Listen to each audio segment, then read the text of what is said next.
Hello, everybody, and welcome back to this episode of Heresy Hammer. I am Rob, and today we're going to be talking about Vanguard and list building. So, like you guys, I have played a number of games. I think I'm on my eighth game now, and it has been a lot of fun delving into 3.0. But one of the things that really excited me was this idea of Vanguard and seeing whether or not it was possible to build a list that could compete with any other list, but include primarily Vanguard units. Now, I think there's a lot to love about Vanguard, but today we're going to talk about list building, what you need to think about when you're taking lots of Vanguard units or your spine of your list are Vanguard.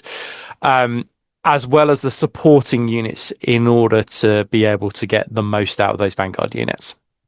I think with line, I mean, we've talked about list building for line. One of the last episodes that I did was a top 10 kind of just generic list building. But this is going to be really slanted towards Vanguard. And in fact, I'm going to take you guys through a list at the end of the episode, one that I've created that uses 3 Vanguard units. And we can even get another Vanguard unit in there by using a Master of Signals. But we'll talk about that list a little bit later. But just a little forewarning of what is to come. So let's talk about the conditions for Vanguard.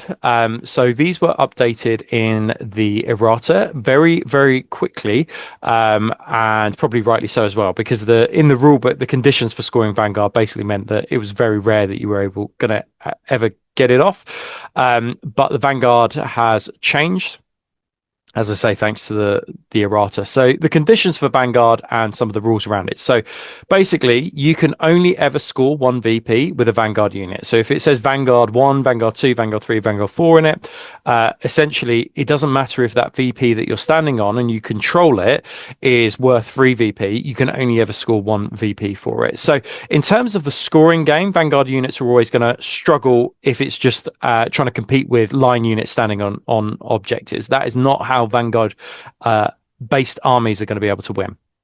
There are also another way to be able to do it, which is that you can shoot an enemy off an objective, and as long as that unit those models were removed as casualties within controlling and contesting distance of the objective, so within 3 inches of the objective, but they must have been controlling or contesting an objective. So I think that is important, and that ruling is important for when a unit has been tactical statused on top of an objective and then you try and shoot it off it, because I suspect you won't be able to get the Vanguard points in that situation if it has received a tactical status and then you shoot it. So just be mindful of the order in which you are shooting your units. You want the killer units basically to get rid of the Vanguard first, rather than kind of like, pinning them or stunning them first. And then the most important bullet point, I think, for what we're going to be talking about today, which is replace the second bullet point within the rulebook, which is this. So if a unit that includes a majority of models with the Vanguard X special rule, really important there, it says majority, so you can add characters without Vanguard as long as the majority of models have Vanguard. And that is also an interesting one in a situation where you have like one Justarian model left and one Praetor, and then I suspect that you probably wouldn't be able to get Vanguard points from that because they're not majority. Has at least one attack made for it in a combat that results in 1 or more enemy units that had at least one model within 3 inches of an objective at the start of the assault phase, either falling back from combat or being massacred. So basically, you get your Vanguard units. If you kill a unit within 3 inches of an objective, and then you either have to make it fall back off of that objective, or it's been just killed outright, that's when you'll get your VPs. Okay, so they're the conditions, and those conditions are not always easily met. However, Vanguard, I think, and the first thing to point out is that it's just awesome. Like when I first saw the Vanguard rule, I did really think about, man, this is so good for traitors. Like this really is now how these, I often see the traitors as, this tide heading towards terror, destroying things in their path. And I think that the Vanguard rule really leans into that. Whereas I see the loyalists really kind of like hunkering down, trying to hold fortresses, trying to capture objectives, trying to be a bulwark against this violent tide. So I think that, the fact that a lot of traitor units have access to Vanguard, I think is really, really nice. And whether it's better to have Line or better to have Vanguard is another discussion for another day. However, I think it does play into kind of like the storytelling feature of the Horus Heresy. I think, and of course, we talked about Custodes and how they work in previous shows, but I mean, I like it that they're Vanguard because you don't see them hunkering down and capturing the satellite that's fallen to Earth or whatever. That doesn't feel like a very Custodes job, but it does, as I say, Vanguard plays into that kind of spear tip strike kind of element of the legions, and particularly with the Sons of Horus, and that's what we're going to focus on today in terms of list building. But I'm sure there's lots of lessons to be learned, even if you are not a Sons of Horus player as well. But just all in all, I think it's important to mention as we go through this and talk about some of the technicalities of the rules and perhaps leveraging the most out of your list, that actually is just such a cool concept and such a cool concept to build a list around as well. So there are a number of problems when executing or difficulties when executing Vanguard. So I think if you've played a few games now and either played against Vanguard units or played with Vanguard units, I think you'll probably be going to be able to tell me straight off the bat what those issues are. And the first one is that more experienced players with the game will dance on the edge of an objective in order to movement react back off of that objective, preventing you from getting those Vanguard points. That is just like the number one issue. Okay, that is it. Now, you can see here with the two examples that I've got. So this is a game that I played against my friend Mark. He was playing Ravengard and I was playing Sons of Horus. Now, this tactical squad is a really good example of this is right at the start of the game, but essentially that tactical squad just danced on the 3-inch edge of that objective for the entire game. So when I moved towards him with my Land Raider and then you got my Justarin out, he just backed off of the objective. Now, of course, that relinquishes the objective for me to grab, but I can only score 1 VP. And that was a sacrifice he was willing to make in order to keep his tactical squad alive. And then, he's able to then pummel me because I could potentially, charge that attack unit, but it's quite hard with a setup move only 1 inch for a Justarin unit. It's actually quite hard to get there. But he's essentially sacrificing 1 VP to keep that line unit alive, which and in order to stop me from getting more VPs. 4 VPs, in fact, it would have been if I'd managed to take that unit off of that objective. Okay. So it's a significant amount. And you can see here, I've got a picture from Warpfire Minis. I think they do objective markers, and I found it on Google Image, but it was a really good example. You can see here, these dreadnoughts are controlling the objective because they're within 3 inches of it. But the Telemon in particular, he's just dancing on the edge of that objective. And the moment somebody moves in with a Vanguard unit, they will just move off of the objective, preventing the opponent getting the Vanguard points. So I think more experienced players, as I say, will dance on the edge of an objective in order to prevent you from getting your Vanguard points. And I think that's the most obvious one. Okay. I think, and this was really interesting because I saw somebody post about this very issue on, I think, Crusade and Heresy, and somebody left a sarcastic comment, which was along the lines of, have you heard of these tactical status things? Now, that's all very well and good, but just remember the order of operations, right? Which is that it's your movement first, then your opponent has the chance to move, react backwards, and then it's the shooting. So you can't actually pin or stun a unit, preventing them to move, react back in that same turn. You've got to do it in previous turns. So that means that everything has to be lined up correctly. You've got to, and on top of that, your shooting needs to be done correctly. And on top of that, your opponent needs to have failed a number of kind of cool checks to have to have failed, in order to gain the tactical status, either pinning or stun, in order for the next turn for you to be able to unleash your Vanguard units. And there are quite a lot of cool checks within those turns in order to for which your opponent could pass and or fail. So just bear that one in mind. It's not as simple as just causing a tactical status. You've got to have actually preempted what your moves will be in, a turn ahead, 2 turns ahead. All right.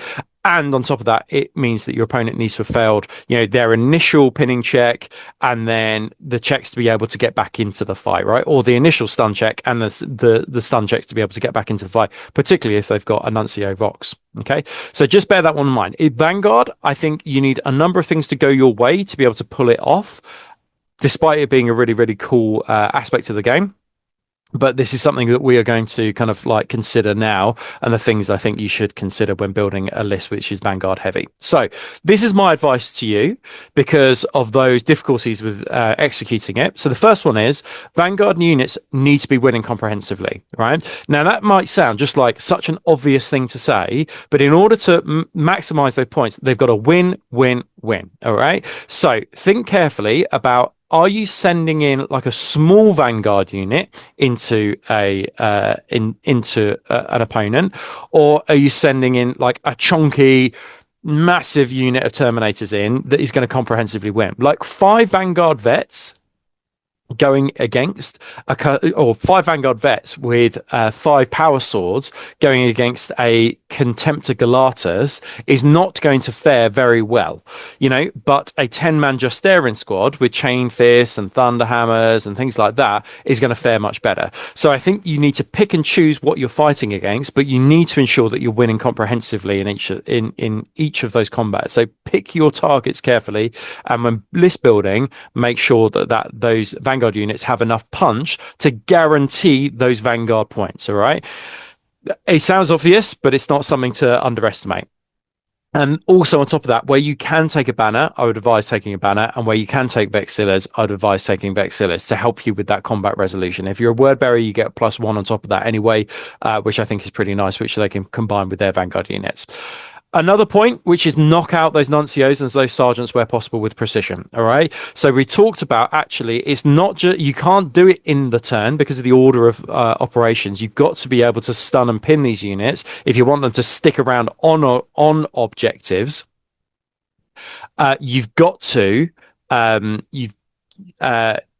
rid of those nuncios so they're not using call on the call of other characters on the table, and get rid of those sergeants so you can reduce the call so they're less likely to be able to pass the checks as well. So I think that precision is going to be important in this scenario to get rid of those things. All right.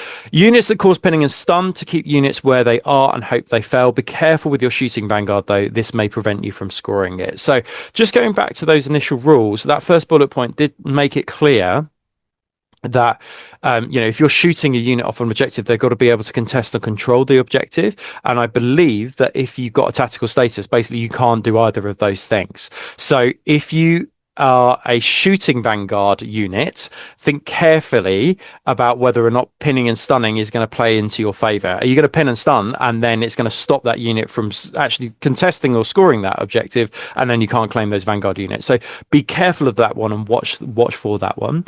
Another thing I would consider is heralds as a backup strategy. So just as I said before, in that situation with Mark, he can dance off an objective, and at that point I go, I'm not going to be able to get my Vanguard units for killing a unit that's on an objective. I'm not going to be able to do that, but I can kill it, and I could potentially, if I've got a herald within there, I can also claim a point back for winning that combat as well. Now, that also, the Herald, I think, stacks nicely with Vanguard units just because they have fear as well. So that's going to be important for the combat resolution and those leadership checks, the fact that this causes fear. So I think that it's a good backup strategy. Sure, 100 points, 110 points, as a backup strategy. Some people might feel a little bit iffy about that. However, I think they synergize quite nicely with Vanguard units because of the way in which they work and the points they get. Don't forget, though, if your Herald dies, you lose those bonus victory points. I think they're called battle points or something like that, but we'll just call them victory points for this conversation. A Master of Signals can help those Vanguard units become line as well, and that means that they have a dual purpose. Now, that Master of Signals is quite versatile, I think, particularly in a Vanguard heavy list, and particularly if you've decided not to take any line. Now, we'll look at Seekers and how that can be utilized with a Master of Signal, but there might be occasions when you just say, look, I need to switch off the Vanguard on a unit, and I just need to replace the Vanguard with the line, with my Justarian, just to be able to grab these, and that will make an opponent think twice about moving backwards off an objective. If your unit, for example, has if your just their unit now has line, they might just go, you know what, I'm going to go toe to toe and see if I can, see what damage I can do, right? Probably they're not going to fare very well against a 10-man squad against a just airing unit. However, it might just make your opponent second guess the choices and where they use their reactions as well. So just some other advice for you guys as well. Tough Vanguard units can work as deterrents if you sit on objectives. So that's something to bear in mind. So it might be that your opponent dances off an objective, but then it does put you in a situation where you can score that VP, get 1 VP, and then you are on it. And it's very, very unlikely that they will attempt to come towards you with a tactical squad. And so it's quite good as a preventative measure. So sure, you're not going to be able to score that objective or as many points as you want to off of that objective, but it is preventing your opponent getting to it, and it does act as a deterrent. So that is also, if you can get to that quickly, that objective, and unload that unit onto an objective, it does mean and work as the deterrent. I think the concern in that situation is being blown off the objective, but just think about where you're placing your objectives, what terrain is around you. Is it near medium terrain? Is it near heavy, etc., etc.? If it's over 3 inches, is it essentially blocking line of sight and protecting that unit? So something to bear in mind with the new terrain rules. You need hardy transports for Vanguard units unless they have jump packs. Although somebody did tell me you can actually put jump packs into a Spartan now, which was interesting. But you need hardy transports for them. AV-14 is an obvious choice. And then the final one, and I think this is important, is that if you do take a mixed list of Vanguard and line, you can have line units working in tandem with your Vanguard units. So, a Vanguard unit pushes up to an objective. My opponent reacts back off of it. But it's okay, because I have my line unit backing them up and they can just hop onto an uncontested objective. So the threat of a Vanguard unit might push my opponent off of an objective, leaving it free for a line unit to descend upon and gather as many points as they can. So working in tandem, maybe having a Justarian unit in a Spartan with a tac squad behind it, trundling behind in their Rhino, might be an efficient and effective strategy as well if you want to do a mixed unit. For my list building, I've actually gone, specifically, I've just lent into Vanguard and not gone for any line specific units like tac squads. But it might be, if you're finding it a little bit of a challenge, having those units working in tandem with each other actually might be quite useful. So let's have a look at my list.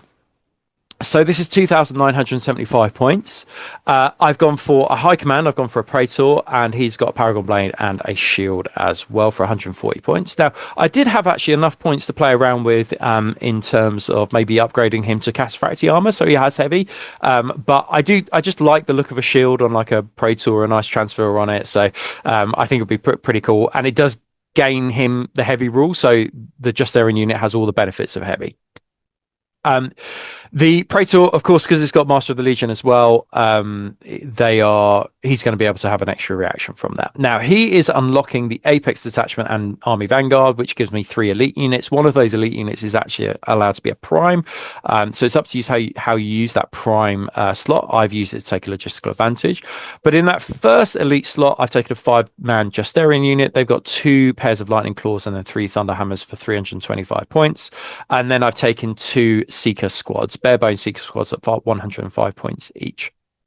Now, those Seeker squads, they've got Kraken Bolters. Those Kraken Bolters, I believe, are 30-inch range. They're 2 shots apiece, and they've got a shot selector, and they can have precision shot and those sorts of things as well. So they are massively valuable for getting rid of those sergeants and getting rid of those nuncios as well. And that links back to the conversation that we were having before, which is that I need my opponent to fail multiple checks in order to gain my Vanguard close combat points. I've also taken a support slot with logistical advantage with that Apex Detachment, which is 2 Grav Rapiers for 120 points. I will embed my Master of Signals within that unit, but the Grav Rapiers are just useful. They're useful because they've got shock pinned, and they're useful because they have the course pinning as well. Master of Signals. So we talked about the use of Master of Signals, being able to give line to a unit or Vanguard to a unit. So it's probably more likely in this list I would make my Master of Signals use his Command Vox Relay and give it to something like a Seeker squad.